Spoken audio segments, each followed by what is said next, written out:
જય શ્રી કૃષ્ણ બાળકો, કેમ છો બધા? મજામાં છો ને? હું પણ મજામાં છું. તો ચાલો આજે આપણે એક સરસ મજાની વાર્તા સાંભળીએ.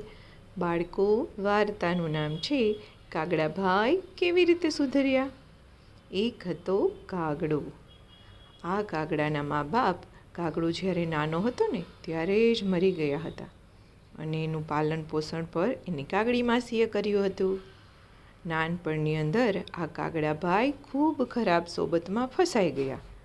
એના કારણે આ કાગડાભાઈ ચોરીઓ કરે, લૂંટફાટ કરે, બીજાની વસ્તુઓ હાથમાંથી ઝૂંટવીને ભાગી જાય, બધાને પરેશાન કરે અને કોઈનું કહ્યું માને નહીં. આવા કાગડાભાઈ બની ગયા. એક દિવસ એક ખિસકોલી બેન પોતાના બચ્ચાને રોટલીના નાના નાના ટુકડા ખાવા માટે આપતી હતી અને ટુકડા આપી અને ખિસકોલી બેન તો નદીએ પાણી ભરવા ગયા. ત્યાં તો ઉડતો ઉડતો કાગડો જતો હતો. એમને જોયું કે ખિસકોલીના નાના નાના બચ્ચા નાના નાના રોટલીના બટકા ખાય છે. એટલે કાગડાભાઈ તો ફટ કરતા આવ્યા નીચે અને ખિસકોલીના બચ્ચાના મોઢામાંથી રોટલીના ટુકડા ચૂંટવી લીધા અને ભાગી ગયા. પછી તો ત્યાં એક ઝાડ હતું. આ ઝાડ ઉપર બેસી ગયા. ત્યાં બેઠા બેઠા રોટલીના ટુકડા ખાતા હતા અને નીચે ખિસકોલીના નાના બચ્ચા બિચારા રડવા લાગ્યા. કાગડાભાઈ, કાગડાભાઈ, બહુ ભૂખ લાગી છે, અમારે રોટલીના બટકા આપી દો ને, કાગડાભાઈ, કાગડાભાઈ. પણ કાગડાભાઈ તો માને જ નહીં. કાગડાભાઈ તો એની ડોકી હલાવે અને ખાધા કરે, ડોકી હલાવે અને ખાધા કરે. પછી તો ખાઈ પીને ધરાઈ ગયા. ઓડકાર ખાય અને ક્રાઉ ક્રાઉ ક્રાઉ ક્રાઉ ક્રા ક્રા બોલી એક ઝાડ ઉપરથી બીજા ઝાડ ઉપર જતા રહ્યા અને અહીંયા ખિસકોલીના બચ્ચા ધોરડતા રહ્યા. પછી એક દિવસ એક કૂતરો હતો. એ કૂતરાભાઈ બેઠા બેઠા પૂરી ખાતા હતા. હવે કૂતરાભાઈએ અડધી પૂરી ખાઈ લીધી અને બીજી બાકી બચેલી જે પૂરી હતી ને એને બે હાથ વડે આમ કરી અને જમીનની અંદર ખાડો ખોદ્યો. ખાડાની અંદર આ પૂરીને દાટી દીધી. પછી તો કાગડાભાઈ જોઈ ગયા કે આ કૂતરાભાઈ પૂરીને દાટી રહ્યા છે. એટલે જેવા કૂતરાભાઈ ગયા એટલે તરત કાગડાભાઈ ઝાડ ઉપરથી નીચે ઉતર્યા અને પોતાની ચાંચ વડે ખડબડ ખડબડ ખડબડ ખડબડ કરી અને ખાડો ખોદી નાખ્યો અને જે વધી હતી ને એ અડધી પૂરી ખાઈ ગયો. આ અડધી પૂરી કૂતરાએ પોતાના મિત્ર માટે રાખી હતી, પરંતુ કાગડો બીજાની પૂરી ખાઈ ગયો અને લીમડાના ઝાડ ઉપર બેસી અને ખૂબ આનંદથી મજા કરતો હતો. પછી થોડી વાર થયું ને ત્યાં કૂતરાનો મિત્ર આવ્યો. એને પૂરી ખાવાની હતી એટલે તરત એને જગ્યા બતાવી કે આ જગ્યાએ મેં પૂરી દાટી છે, તું ત્યાંથી પૂરી લઈ લેજે.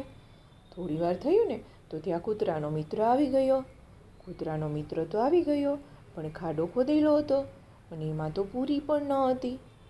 આજુબાજુમાં બધે માટી વેરવિખેર પડેલી હતી. પૂરીનું તો નામ નિશાન પણ નહોતું. એટલે કૂતરાભાઈ સમજી ગયા કે નક્કી આ ઝાડ ઉપર જે કાગડો બેઠો છે ને એને જ પૂરી ખાધી લાગે છે. સમજાઈ ગયું એમને. હવે આ કાગડાભાઈ આવી રીતના પોતાના વર્તનને લીધે આખા જંગલની અંદર બદનામ હતા. કોઈની સાથે મિત્રતા ન કરે. પછી આ કૂતરો તો બિચારો ખાડા ઉપર બેસી ગયો અને આ કાગડાભાઈ તો ઉપરથી મજાના કૂતરાઓને જોયા કરે. પછી એક દિવસ કાગડાભાઈ ઉડતા ઉડતા જતા હતા અને કૂતરાભાઈ તો અહીંયા બેઠા હતા. એમને પૂછ્યું કે તમે શા માટે અહીંયા બેઠા છો? ત્યારે કૂતરાએ કહ્યું, હું તો અહીંયા પૂરી ખાવા માટે આવ્યો હોય છું. ત્યારે એમને કહ્યું કે તમે અહીંયા પૂરી કેવી રીતે ખાઈ શકો? તો કે મારો મિત્ર છે ને અહીંયા પૂરી સંતાડી અને મારા માટે રાખે છે, એટલે હું ખોરાક ખાઈ જાઉં જ્યારે ભૂખ લાગે ત્યારે. પછી કૂતરાએ કહ્યું કે કોઈ દુષ્ટ વ્યક્તિ આવી અને ચૂપચાપ અહીંથી પૂરી ખાઈ જાય છે. પછી કાગડો કહેવા લાગ્યો, કાકા કાકા ખોટું ન લગાડશો, સાચું કહું, આ સ્વાદિષ્ટ પૂરી તો મેં જ જોઈ હતી. જેવા કૂતરાભાઈ તમારા મિત્ર પૂરી દાટતા હતા ને ત્યારે જ મારા મોઢાની અંદર પાણી આવી ગયું હતું. પછી તો મને થયું કે આ પૂરી તો હું જ ખાઈ જઈશ અને પૂરી ખાડો ખોદી અને હું જ લઈ ગયો હતો. પછી કૂતરો એને સમજાવવા લાગ્યો કે કાગડાભાઈ, તમે ચોરી કરવાનું છોડી દો. ચોરી કરવી એ સારી વાત નથી. ત્યારે કાગડાએ કહ્યું, વાહ, એમાં ચોરીની વાત ક્યાં આવી? ત્યારે કૂતરાએ એને સમજાવ્યું કે જો, બીજાની વસ્તુ પૂછ્યા વગર ઉઠાવી લેવી ને એની ચોરી જ કહેવી જોઈએ. કોઈ જુએ કે ન જુએ, પરંતુ ભગવાન તો આપણી અંદર જ છે. એ આપણા બધા જ કામો જોવે છે. ખરાબ કામ કરે છે એને એનું ફળ ખરાબ મળે છે, સારા કામ કરે તો એને સારું ફળ મળે છે. ત્યારે કાગડાભાઈ તો પાંખ ફફડાવતા ફફડાવતા ઉડી ગયા. એમને તો બીજાનો ઉપદેશ કે બીજાની સારી વાતો સાંભળવી જરાય ગમતી ન હતી. પછી તો કૂતરાભાઈ, ગાય, ખિસકોલી, બીજા ઘણા બધા કાગડાઓ આ બધા એમને સમજાવતા હતા કે કાગડા, આ બધી વાતો નકામી છે, તો આવું બધું રહેવા દે કરવાનું. પરંતુ કાગડાભાઈને તો કાંઈ ન સમજાય. બધા એને સમજાવતા કે કામ કરવાવાળાને એક દિવસ દંડ ભોગવવો જ પડે છે, એટલે ક્યારેય ખરાબ કામ કરવું નહીં.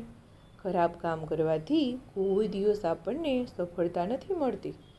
બીજાનું ખરાબ કરીએ તો ભગવાન આપણને ખરાબ કર્મો આપે છે, અને ખરાબ કામ કરનારને બધા જ તિરસ્કારની દૃષ્ટિએ જુએ છે.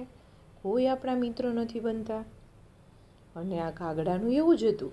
કાગડાભાઈને જુએ ને તો બધા જ જંગલના પ્રાણીઓ મોં ફેરવીને બેસી જતા હતા. કોઈ એમની સામે પણ જોતું ન હતું, કોઈ એની સાથે વાત કરવાનું પણ પસંદ કરતું ન હતું. કોઈ પણ પ્રાણી પોતાના બાળકોને એની સાથે રમવા પણ નહોતા દેતા. એટલે આ કાગડો પોતાને એકલો જ માનતો હતો.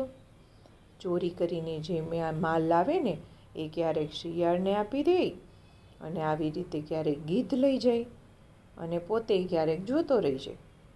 એક દિવસ શું થયું, જંગલની અંદર બહુ બધો વરસાદ પડ્યો. વરસાદ પડ્યો એટલે બધું વાતાવરણ ઠંડુ ઠંડુ થઈ ગયું. આજુબાજુમાં બધે ઠંડો ઠંડો પવન અને ઠંડી લાગવા માંડી. એટલે આ કાગડાભાઈની તાવ આવી ગયો. એનામાં એટલી બધી અશક્તિ આવી ગઈ કે એનાથી ઊભું પણ નહોતું થવાતું. કાગડાભાઈ તો લીમડાના ઝાડ ઉપર માળામાં બેસી રહેતા. એક દિવસ શિયાળ આવ્યો, ગીધ આવ્યા.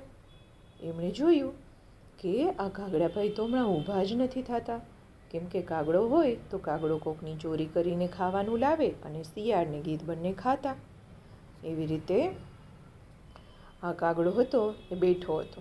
એટલે શિયાળ અને ગીધ ત્યાં આવ્યા અને એમને કહ્યું, કેમ કાગડા, શું થઈ ગયું? કેમ સૂતો સૂતો રહી છે? કાગડાથી માંડ બિચારું બોલાતું હતું, શિયાળ ભાઈ, મને થોડું પાણી મળશે? પાણી આપો ને. આ જુઓ ને, 2 દિવસથી તાવ આવે છે. હું ભૂખ્યો તરસ્યો આ મારા માળામાં બેઠો છું. કોઈ મારી પાસે નથી આવતું, કોઈ મને ખાવાનું નથી આપતું, કોઈ મને પાણી નથી આપતું. તમે બંને જણા 2 ઘૂંટડા પાણી મારા માટે લાવશો?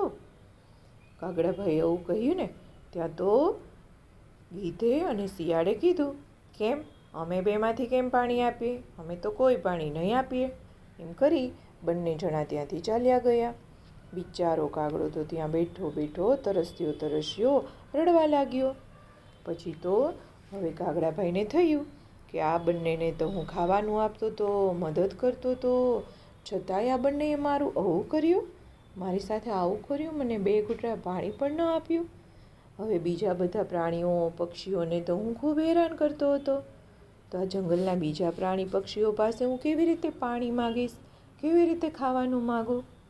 આ બધાને તો મેં ક્યારેય મદદ નહોતી કરી, અને બધાને એટલા હેરાન કરતો હતો. હવે શું કરવું?